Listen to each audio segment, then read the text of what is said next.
मैं डॉक्टर संगीता झा, सहायक प्राध्यापक अर्थशास्त्र, शासकीय राजीव लोचन महाविद्यालय राजम।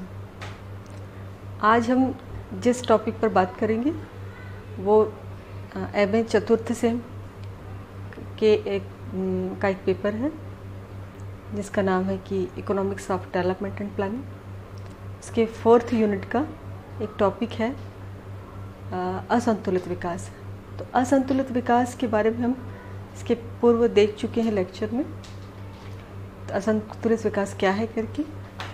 अब देखेंगे गुरनार मेडल का असंतुलित विकास का एक सिद्धांत जिसे कि मेडल का चक्रीय कार्यकरण सिद्धांत के नाम से जानते हैं। गुरनार मेडल जो है असंतुलित विकास से संबंधित अपना सिद्धांत प्रस्तुत करते हैं।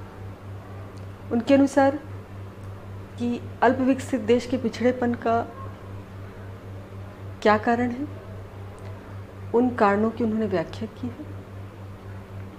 और ये हमको ज्ञात है कि गुरनार मेडल नोबेल पुरस्कार प्राप्त अर्थशास्त्री है और उनका विकास उनका जो सिद्धांत है वो इसी पर आधारित है कि विकसित देश में कौन से कारक हैं जो कि उन्हें विकसित बनाते हैं और विकासशील देश में कौन से कारक हैं जो उन्हें विकासशील या अर्ध विकसित बनाते हैं। तो मानते हैं कि दो प्रकार के उन्होंने जितने भी घटक हैं आर्थिक विकास को प्रभावित करते हैं उनको दो भागों में बांटा है। एक को नाम देते हैं विस्तार प्रभाव का और दूसरा है संकुचन प्रभाव। विस्तार प्रभाव वे प्रभाव होते हैं जो किसी देश के आर्थिक विकास को आगे की ओर ढकेलते हैं या प्रेरित करते हैं विकास के लिए। इसका परिणाम ये होता है कि वह संचयी रूप से वहाँ आर्थिक विकास होता चला जाता है। जबकि दूसरे कारक होता है संकुचन प्रभाव कारक। तो संकुचन प्रभाव कारक जो है वो विकास को पीछे की ओर ढकेलते हैं। तो उनका मानना था कि विकासशील देश में संकुचन प्रभाव कारक जो होते हैं वो बहुत ज़्यादा प्रभावशील होते हैं और विस्तारक प्रभाव बहुत कमज़ोर होते हैं।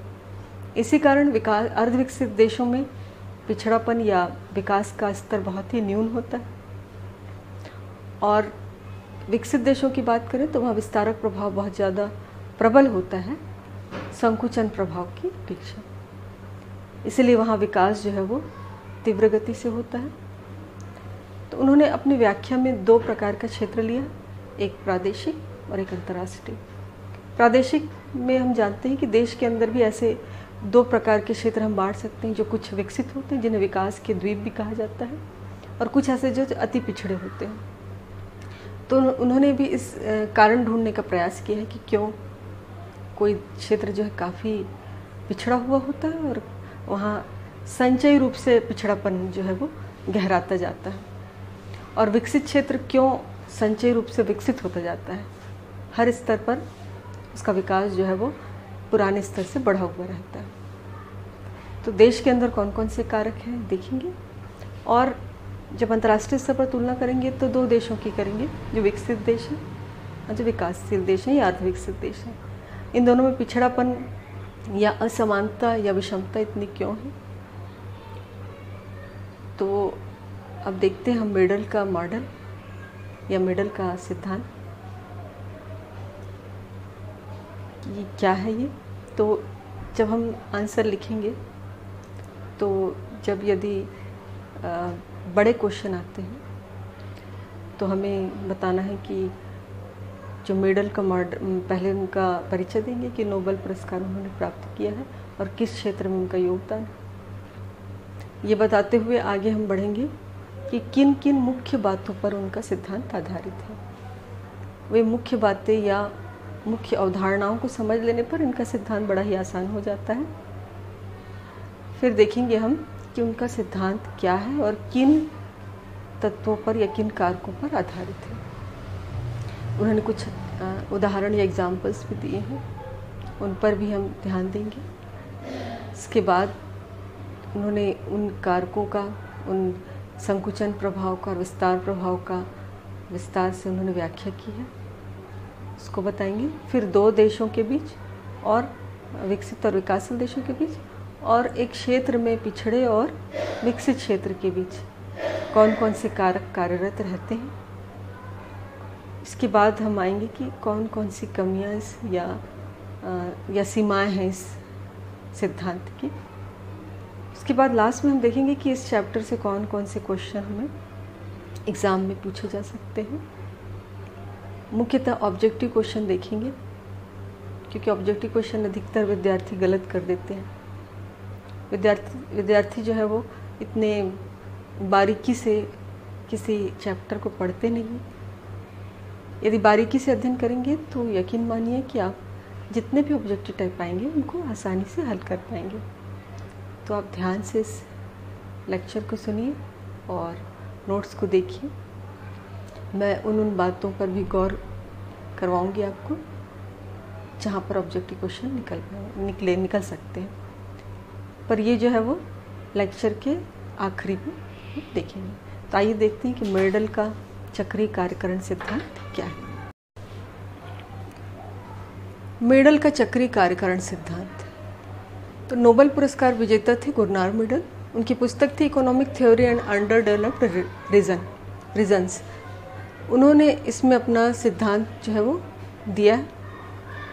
तो उनका जो सिद्धांत है वो कुछ मुख्य अवधारणाओं पर आधारित है। तो पहली अवधारणा ये है कि उनके अनुसार चक्रीय संचयी कार्यकरण या संकुचन प्रभाव जिन्हें कहते हैं के कारण अर्धविकसित और विकसित देशों के बीच में एक दुष्चक्र पैदा हो जाता है, और ये दुष्चक्र जो है दोनों देशों के बीच काफ़ी असमानता या अंतराल को बढ़ा देता है। दूसरी अवधारणा यह है कि मेडल ने अपने सिद्धांत के आधार पर यह स्पष्ट किया है कि असमानता के संबंध में एक प्राचीन जो सिद्धांत था, जिसको कि अपन स्थिर संतुलन का सिद्धांत कहते हैं, उनको उन्होंने नकार दिया है। उनका मानना है कि व्यवहार में स्थिर संतुलन की मान्यता जो है वो गलत है और व्यवहार में ये नहीं पाई जाती है। उनका मानना है कि ऐसा आवश्यक नहीं कि अर्थव्यवस्था में सदैव संतुलन स्थापित होता रहे। कई बार ऐसा होता है कि संतुलन भंग हो जाता है और अर्थव्यवस्था निरंतर असंतुलन के पथ पर चढ़ पड़ती है, और असंतुलन उत्पन्न करने वाले घटक जो होते हैं उनका प्रभाव संचयी होता है। इसका मतलब कि पहले चक्र की अपेक्षा दूसरे चक्र में ज़्यादा ही प्रभावशील होते हैं और इनमें कार्य कारण संबंध पाया जाता है। इसी कारण इन्हें दुष्चक्र की संज्ञा दी जाती है। प्रोफेसर गुरनार मेडल ने अपने चक्राकार सिद्धांत और सच्चे जो कार्य कारण परिणाम का सिद्धांत है उसको अमेरिका के निग्रो की समस्या की सहायता से समझाने का प्रयास किया है। उनका मानना है कि गोरे लोगों के द्वारा निग्रो के साथ जो है विभिन्न क्षेत्रों में भेदात्मक नीतियों को अपनाया जाता है। इसका परिणाम ये होता है कि निग्रो लोगों का जीवन स्तर काफ़ी निम्न है और उनमें पाई जाने वाली गरीबी, अंधविश्वास, अज्ञानता, ये सब के कारण गोरे उनसे घृणा करते हैं। इन दोनों बातों में धनात्मक संबंध है, अर्थात वो जितना ज़्यादा घृणा करते हैं उतनी ज़्यादा उनमें गरीबी, अंधविश्वास ये पाई जाती है। इस प्रकार गोरे लोगों का पक्षपात और निग्रो लोगों की गरीबी, ये दोनों में आपस में कार्य कारण संबंध स्थापित करते हैं। उनका मानना है कि इस अवस्था को हम संतुलन की अवस्था तो नहीं मान सकते, क्योंकि इन परिस्थितियों में यदि दोनों बातें जो कि हम पहले बताए हैं, एक तो उनकी भेदात्मक नीति और दूसरी निग्रो की समस्या, दोनों बातों में से किसी एक में यदि बाह्य या अन्य कारणों से परिवर्तन शुरू हो जाता है तो यह प्रक्रिया संचयी रूप ले लेती है और ऐसी स्थिति में पूरी अर्थव्यवस्था में जो है परिवर्तन देखने में आता है। इस प्रकार उनका मानना था मेडल का कि विकास की प्रक्रिया में आर्थिक और सामाजिक सभी शक्तियाँ जो है कार्यशील होती हैं, जो असंतुलन को न केवल जन्म देती हैं बल्कि उनको बढ़ाने का कार्य भी करती हैं। अब देखते हैं कि मेडल का सिद्धांत क्या है। तो मेडल के अनुसार आर्थिक विकास का कारण चक्रीय रूप में कार्य कारण की प्रक्रिया उत्पन्न होती है इसमें, और जो असमानताओं को जन्म देती है। उनका सिद्धांत राष्ट्रीय अंतर्राष्ट्रीय संबंधों से उत्पन्न असमानताओं पर आधारित है। जैसा कि मैंने पहले बताया था कि राष्ट्रीय स्तर पर असमानता क्यों पाई जाती है विभिन्न क्षेत्रों में, और अंतर्राष्ट्रीय स्तर पर विभिन्न देशों के बीच असमानता या विषमता क्यों विद्यमान है। इसे स्पष्ट करने के लिए उन्होंने दो अवधारणाओं को अपना आधार बनाया है। पहला है संकुचन, या जिसको प्रतिक्षिप्त प्रभाव कहते हैं, जिसको बैकवॉश इफेक्ट के नाम से जानते हैं। दूसरा है विस्तारक या प्रसरण प्रभाव, जिसको स्प्रेड इफेक्ट कहा जाता है। संकुचन प्रभाव में आर्थिक विकास में होने वाले वे प्रतिकूल परिवर्तन आते हैं जो कि उस क्षेत्र से बाहर से होते हैं। इसके अंतर्गत निम्नलिखित प्रभावों को हम शामिल करते हैं। वो है पहला श्रम देशांतरण, जिसको माइग्रेशन कहते हैं। दूसरा पूंजी प्रवाह या कैपिटल मूवमेंट है। और तीसरा है व्यापार का प्रभाव या ट्रेड इफेक्ट। ये तीनों घटकों के माध्यम से हम संकुचन प्रभाव को स्पष्ट करेंगे कि संकुचन प्रभाव ये कैसे प्रतिकूल असर डालते हैं विकास पर। इन्हीं के संबंध में विस्तार प्रभाव को देखेंगे कि विस्तार प्रभाव वे प्रभाव होते हैं जो कि विकास का विस्तार करते हैं। और विस्तार किस प्रकार से करते हैं? तो जो विकास के केंद्र हैं, चाहे वो विकसित देश हो या फिर किसी देश में कुछ विकसित क्षेत्र हो, तो विकास का प्रसार किस प्रकार से होता है? तो केंद्र से अन्य क्षेत्रों की ओर क्रियाशील होता है। तो हम संकुचन प्रभाव, विस्तारक प्रभाव को इन तीन घटकों के माध्यम से या तीन प्रभावों के माध्यम से स्पष्ट करेंगे। मेडल द्वारा दिए गए प्रभावों को, जो तीन प्रकार के प्रभाव उन्होंने बताए थे, वो दोनों का विश्लेषण हम दो संदर्भ में करेंगे। एक तो प्रादेशिक असमानताओं के संदर्भ में और दूसरा है अंतर्राष्ट्रीय असमानताओं के संदर्भ में। तो सबसे पहले अपन देखते हैं कि प्रादेशिक असमानताएं को कैसे प्रभावित करते हैं ये तीनों प्रभाव। तो प्रादेशिक असमानताएं पूंजीवादी अर्थव्यवस्था से संबंध रखता है, अर्थात जो लाभ के उद्देश्य से संचालित होती है। इसके कारण उन क्षेत्रों का अधिक विकास होता है जहाँ पर कि लाभ की अधिक संभावनाएं होती है या प्रत्याशाएं होती हैं। और जितने भी उद्योग धंधे हैं या फिर पूंजी विनियोग है, उन क्षेत्रों में होता है जहाँ लाभ की संभावनाएं ज़्यादा होती हैं। इसका परिणाम ये होता है कि अन्य क्षेत्र जो हैं पिछड़े रह जाते हैं। मेडल के अनुसार बाजार की स्वतंत्र शक्तियाँ जो है असमानताओं को बहुत अधिक बढ़ाती हैं। उनका मानना है कि इन शक्तियों को यदि किन्हीं हस्तक्षेप के द्वारा नहीं रोका गया तो औद्योगिक उत्पादन, बैंकिंग, बीमा, नौवहन और वे समस्त क्रियाएं जो कि विकासशील अर्थव्यवस्था को औसत से अधिक प्रतिफल प्रदान करती हैं, वे कुछ स्थानों और प्रदेशों में केंद्रित हो जाती हैं और देश के शेष भाग इन प्रत्याशाओं से या इन लाभों से वंचित रह जाते हैं क्योंकि उनको अनदेखा कर दिया जाता है। ऐसी स्थिति में विषमता घटने की बजाय और बढ़ने लगती है। कहने का अर्थ यह है कि विकास को प्रेरित करने वाले समस्त जो तत्व हैं वो उन क्षेत्रों की ओर ज़्यादा प्रोत्साहित होते हैं या प्रेरित होते हैं जहाँ पर कि लाभ की प्रत्याशाएं अधिक होती हैं। इसका परिणाम ये होता है कि प्रदेश में कुछ ऐसे क्षेत्र हैं जो कि विकास के द्वीप बन जाते हैं, जो कि काफ़ी विकसित हो जाते हैं। इन तीनों प्रभावों को जो कि गुरनार मेडल ने बताया था, जैसे श्रम देशांतरण, पूंजी प्रवाह और व्यापार का संकुचन प्रभाव, ये तीनों को हम प्रादेशिक असमानताओं के संदर्भ में एक एक करके देखेंगे। तो सबसे पहला है श्रम का देशांतरण प्रभाव। यह संकुचन प्रभाव पिछड़े हुए क्षेत्रों के विकास में बाधा डालता है। श्रम का देशांतरण, जैसा कि हम जानते हैं कि श्रम का एक स्थान से दूसरे स्थान की ओर जाना ही श्रम का देशांतरण कहलाता है। तो इस श्रम के देशांतरण का परिणाम ये होता है कि विषमताएं काफ़ी बढ़ती हैं। उसको उन्होंने एक उदाहरण के द्वारा समझाने का प्रयास किया है कि कैसे श्रम का देशांतरण जो है वो विकास में संकुचन प्रभाव डालता है। तो वो एक उदाहरण लेते हैं कि मान लीजिए ए और बी दो क्षेत्र हैं।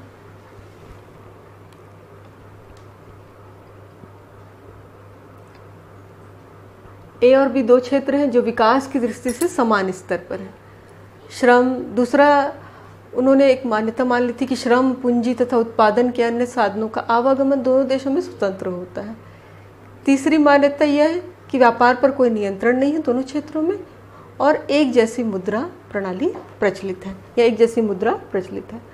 अब ये मान लेते हैं कि ए क्षेत्र में लोहा और कोयला मिल जाने के कारण बी क्षेत्र की अपेक्षा उसका विकास तीव्र गति से होता है, अर्थात वहाँ पर श्रम की मांग काफ़ी होती है, पूंजी की मांग काफ़ी होने लगती है और तीव्र गति से वो क्षेत्र जो है विकास करता है। इसका परिणाम ये होता है कि असंतुलन का जन्म होता है और जब असंतुलन की यह प्रक्रिया एक बार प्रारंभ हो जाती है तो कुछ ऐसी शक्तियाँ जो कि सामाजिक आर्थिक होती हैं कार्यशील हो जाती हैं, जो कि इस असंतुलन को और बढ़ाने में अपना योगदान देती हैं। और ए क्षेत्र में संचय विस्तार की संचय प्रक्रिया शुरू हो जाती है, और ये जो संचय प्रक्रिया के कारण वहाँ जो विकास होता है वो विकास बी क्षेत्र को क्षति पहुँचाकर या उसके विकास को कम करके होता है। अर्थात